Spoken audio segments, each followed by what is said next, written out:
बाबू शोभाराम राजकीय कला महाविद्यालय अलवर के बीए पार्ट थर्ड में अध्ययनरत सभी विद्यार्थियों का पुनः इस ऑनलाइन क्लास में स्वागत।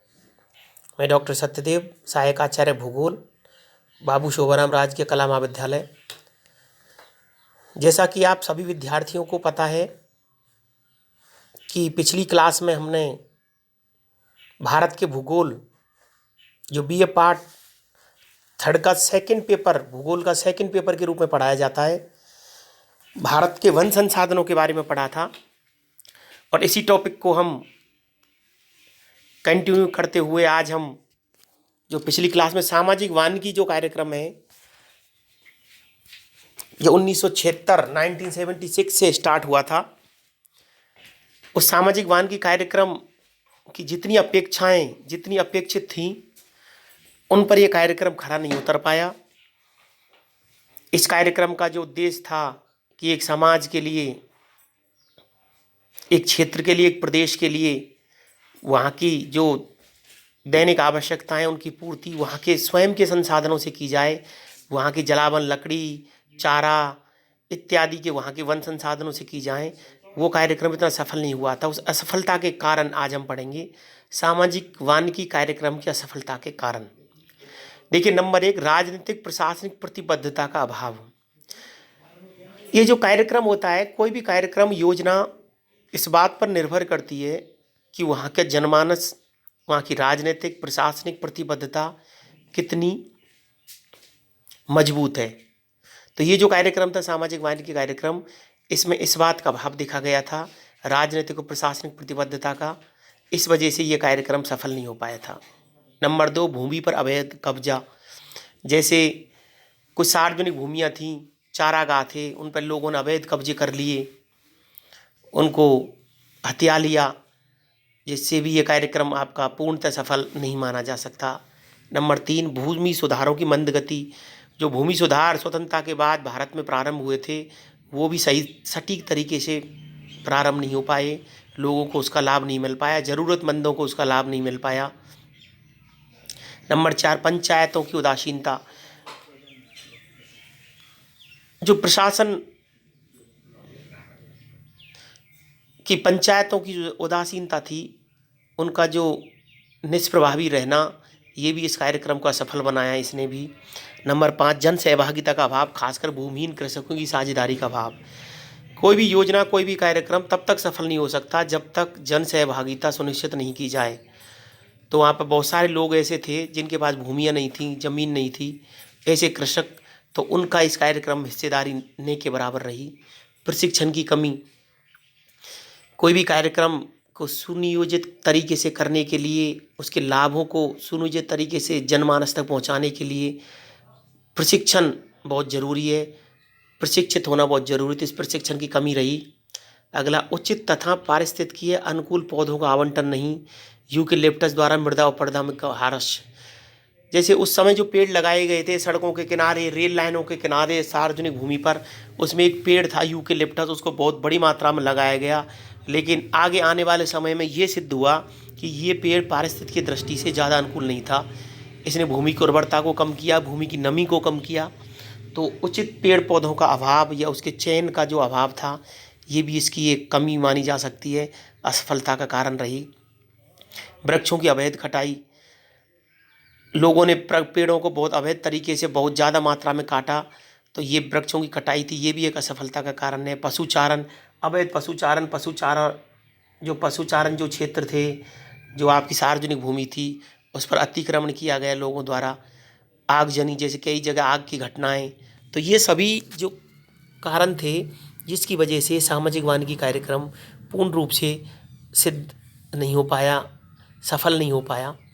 सामाजिक वानिकी कार्यक्रम को सफल बनाने के उद्देश्य से 1990 के दशक में निम्न कुछ कार्यक्रम शामिल किए गए। 1990 के दशक में निजी क्षेत्र तथा बहुराष्ट्रीय कंपनी को वानिकी में निवेश हेतु प्रोत्साहित किया गया। सर्वाधिक निवेश मध्य प्रदेश में मुख्य रूप से सागवान एवं साल वृक्षों को लगाने में हुआ। पंचायतों को दायित्व प्रदान किया गया। 1990 के दशक में जो पंचायती राज जो सिस्टम है, उसमें पंचायतों को कुछ जिम्मेदारी सौंपी गई। नंबर 3, गैर सरकारी संगठन की भूमिका में वृद्धि की गई। भारतीय सैनिकों तथा सेवानिवृत्त सैनिकों द्वारा भी वानिकी के कार्यक्रम किए गए। सफल हेतु अन्य सुझाव। यद्यपि वानिकी कार्यक्रम एक राष्ट्रीय कार्यक्रम बन चुका है, लेकिन अभी भी वनाच्छादित क्षेत्र अनिवार्यता से काफ़ी कम है। अतः इस कार्यक्रम को त्वरित करने की ज़रूरत है, जिसके लिए इस कार्यक्रम में कुछ नए कार्यक्रम जोड़ने की आवश्यकता है। जैसे प्राथमिक से उच्च शिक्षा तक वानिकी से संबंधित शिक्षा प्रारंभ करना। जो प्राइमरी एजुकेशन है वहाँ से लेकर के हायर एजुकेशन तक वानिकी के जो सिस्टम है उसको बच्चों को, छात्रों को समझाना, इसको शामिल करना चाहिए। प्रदर्शनी तथा संचार माध्यमों द्वारा लोगों को इनके लाभ की जानकारी देना एवं जागृति पैदा करना, कि व्यापक प्रचार प्रसार के माध्यम द्वारा, जन जागरूकता द्वारा लोगों को सामाजिक वानिकी के लाभों की जानकारी देना और जागृति पैदा करना। वानिकी प्रशिक्षण तथा प्रबंधन कार्यक्रम के लिए डिप्लोमा डिग्री प्रदान करने पर ध्यान देना। लघु स्तर पर विविध प्रकार के तीव्र विकसित होने वाले पौधों को उपलब्ध कराना। वन महोत्सव, प्रतियोगिता, अनुसंधान आदि पर बल देना। निजी क्षेत्र के लिए प्रोत्साहन कार्यक्रम।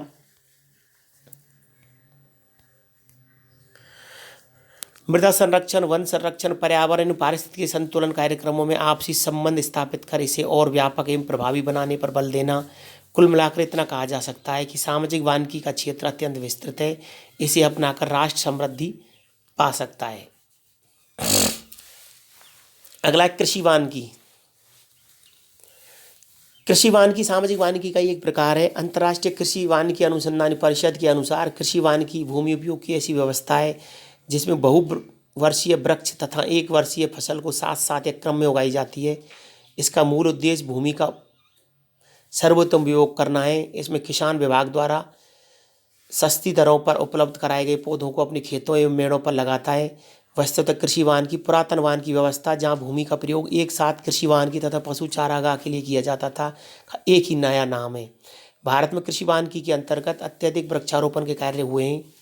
इससे ईंधन के लिए लकड़ी, पशुओं के लिए चारा तथा इमारती लकड़ी पर्याप्त मात्रा में उपलब्ध हुआ है। सार्वजनिक वानिकी।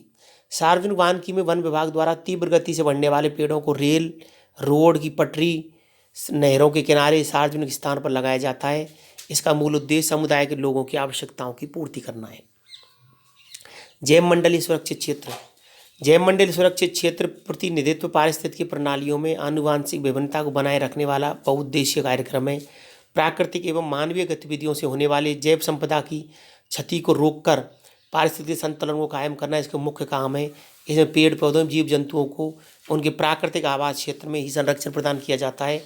इसमें मानवीय हस्तक्षेप नहीं होता है। इसका मुख्य उद्देश्य पारिस्थितिकीय संवेदनशील क्षेत्रों की जैव संपदा को संरक्षित करना तथा स्थानीय लोगों के विकास की व्यवस्था करना था, ताकि संपदा पर इसकी निर्भरता कम से कम हो और वे खुद इस प्रक्रिया में भागीदार बन सकें।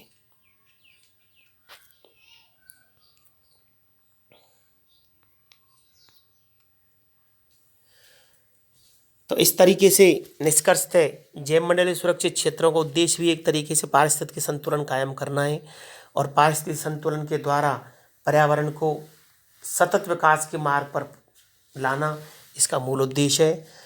तो इस तरीके से हम ये कह सकते हैं कि सामाजिक वानिकी, कृषि वानिकी, सार्वजनिक वानिकी एक तरीके से सतत पर्यावरणीय विकास का ही एक माध्यम है, उसी की पूर्ति का एक संसाधन मान सकते हैं।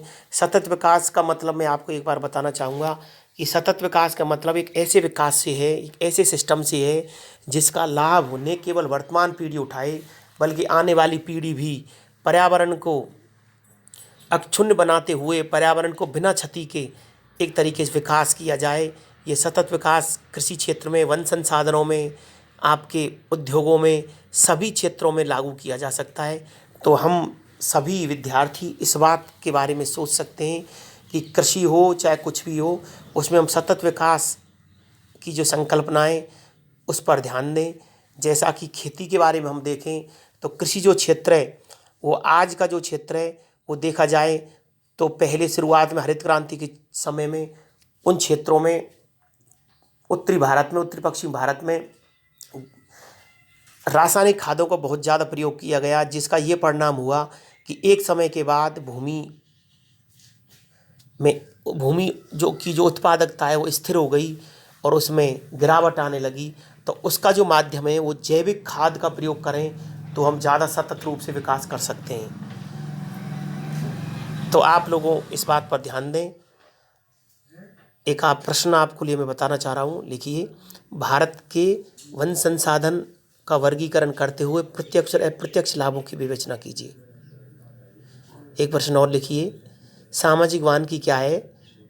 सामाजिक वानिकी की संकल्पना की विस्तृत विवेचना कीजिए। सामाजिक वानिकी क्या है?